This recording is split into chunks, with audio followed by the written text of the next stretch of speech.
आज के इस बेहद खास विश्लेषण में आपका स्वागत है। चलिए सीधा मुद्दे पर आते हैं। आज हम एक ऐसे रहस्य की तह तक जाने वाले हैं जो सच में आपके रोंगटे खड़े कर देगा। जरा सोचिए, एक तरफ 400 साल पुराने एक खौफनाक श्राप का साया है, तो दूसरी तरफ एक चमत्कारी पौराणिक अमृत जो किसी भी बीमारी को जड़ से मिटा सकता है। आज हम इन दोनों अनसुलझी पहेलियों के हर एक पहलू को बारीकी से डिकोड करेंगे। अब जरा इस खौफनाक सवाल पर गौर कीजिए। क्या होता है जब एक 400 साल पुराना श्राप, जिसे सदियों पहले दफना दिया गया था, वो बिना किसी चेतावनी के अचानक से जाग उठता है और जिंदगियों को अपना शिकार बनाने लगता है?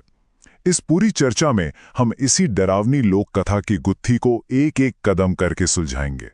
तो चलिए इस खौफनाक कहानी की शुरुआत करते हैं हमारे पहले भाग से, राजमहल से भागने की उस रात से। रात के ठीक 2 बज रहे थे। उस वीरान राजमहल में एक ऐसा मंजर था जो किसी का भी दिल दहला दे। एक रहस्यमयी आकृति जिसने एक लंबा काला लिबादा पहना हुआ था और उसके हाथ में एक अजीब सा गुड्ढा था। वो जोर जोर से भयानक सांसें ले रहा था और इससे पहले कि इशिता, मेघना या अनुज कुछ भी समझ पाते, वो साया उनकी तरफ पूरी रफ्तार से दौड़ा। जान बचाने के लिए उन तीनों को उसी वक्त महल की खिड़की से कूदना पड़ा। अब किसी को भी लगेगा कि चलो महल से बाहर आ गए तो जान बच गई, लेकिन ऐसा बिल्कुल नहीं था। जब ये तीनों भागकर गांव के चौक पर पहुंचे तो उन्होंने देखा कि वहां तो पहले से ही पूरी भीड़ जमा है और गांव वाले बुरी तरह दहशत में हैं। मतलब महल का वो डरावना सपना तो बस एक शुरुआत थी, असली खौफ तो पूरे गांव में फैल चुका था। और यहीं से कहानी में एंट्री होती है हमारे सबसे बड़े खतरे की, जिसे कहते हैं निशिर-मोलो।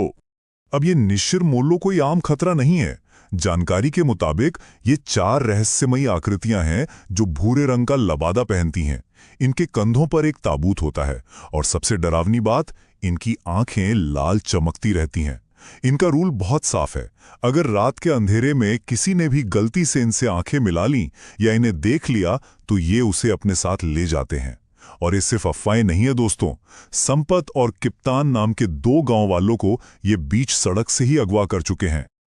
और यहाँ ये 400 का जो आंकड़ा है ना, ये बहुत कुछ कहता है।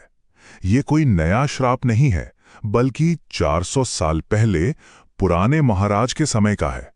उस वक्त किसी तरह इसे रोक दिया गया था। लेकिन सवाल ये है कि इतने सदियों बाद ये अचानक से दोबारा कैसे जाग उठा?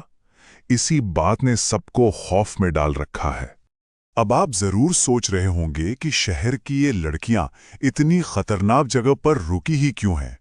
इसका जवाब छुपा है इस कहानी के अगले हिस्से में, मृत्युंजय अमृत। अगर आप ध्यान दें तो यहां 2 बिल्कुल अलग मकसद एक साथ टकरा रहे हैं।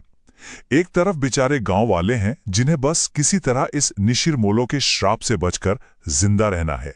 वहीं दूसरी तरफ मेघना और इशिता हैं जो उस रहस्यमयी मृत्युंजय अमृत को हासिल करने के लिए अपनी जान तक जोखिम में डाल रही हैं। इस पूरी पहेली को समझने के लिए हमें थोड़ा पीछे जाना होगा। 1600 के दशक में राज्य में एक भयंकर महामारी फैली थी। 4 साल बाद राजा की बेटी अचानक रहस्यमयी तरीके से गायब हो गई और ठीक 1 साल और 1 महीने बाद वो एक बीज लेकर लौटी। वही बीज बोया गया जो आज के समय में एक विशाल और पवित्र बरगद के पेड़ में बदल चुका है। और इसी बरगद के पेड़ से मिलता है वो मृत्युंजय अमृत। कहा जाता है कि ये पौराणिक अमृत किसी भी बीमारी को ठीक कर सकता है। लेकिन पेच ये है कि ये अमृत रोज नहीं मिलता। ये सिर्फ पूर्णिमा और एकादशी की रात को ही पेड़ से टपकता है। बस इसी एक नियम की वजह से इशिता और मेघना को अगली पूर्णिमा तक इस खतरनाक गांव में रुकने के लिए मजबूर होना पड़ा है। लेकिन यहां कहानी में एक बहुत बड़ा मोड़ आता है। ये जो खेतों में विशाल बरगद का पेड़ है, ये मेघना के लिए कोई अनजान जगह नहीं है। ये बिल्कुल वही पेड़ है जो मेघना लगातार अपने सपनों में देखती आ रही है। ये एक बहुत ही गहरा सुराग है जो साफ इशारा करता है कि मेघना का इस गांव और इस पेड़ से कोई ना कोई अलौकिक कनेक्शन जरूर है जो दुनिया से छिपा है। अब इस श्राप को रोकने की कोशिश में क्या हुआ, आइए देखते हैं हमारे अगले भाग में एक ऐसा तांत्रिक अनुष्ठान जो बहुत भारी पड़ गया।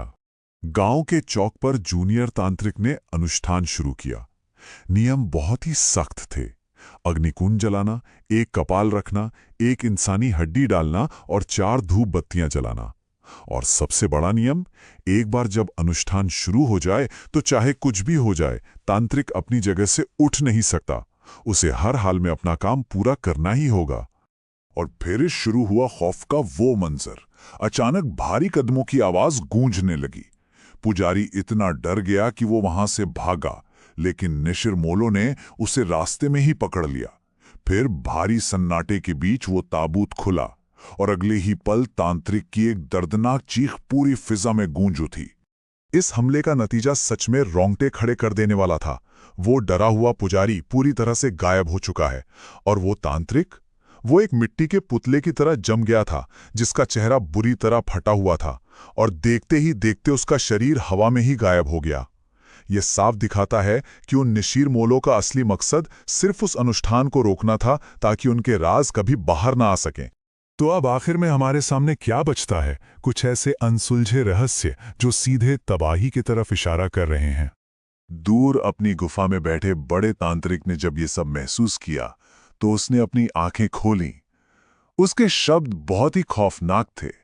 उसने कहा, उन्होंने हमारे शिष्य का अंत कर दिया। अब हमें खुद वहां जाना होगा, वरना एक भयानक प्रलय आ जाएगा।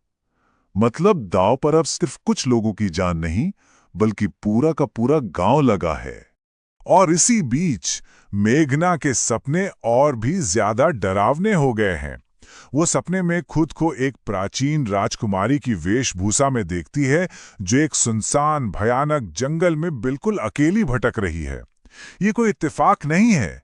ये सपना सीधे तौर पर मेघना को उस 1600 के दशक की खोई हुई राजकुमारी से जोड़ता है।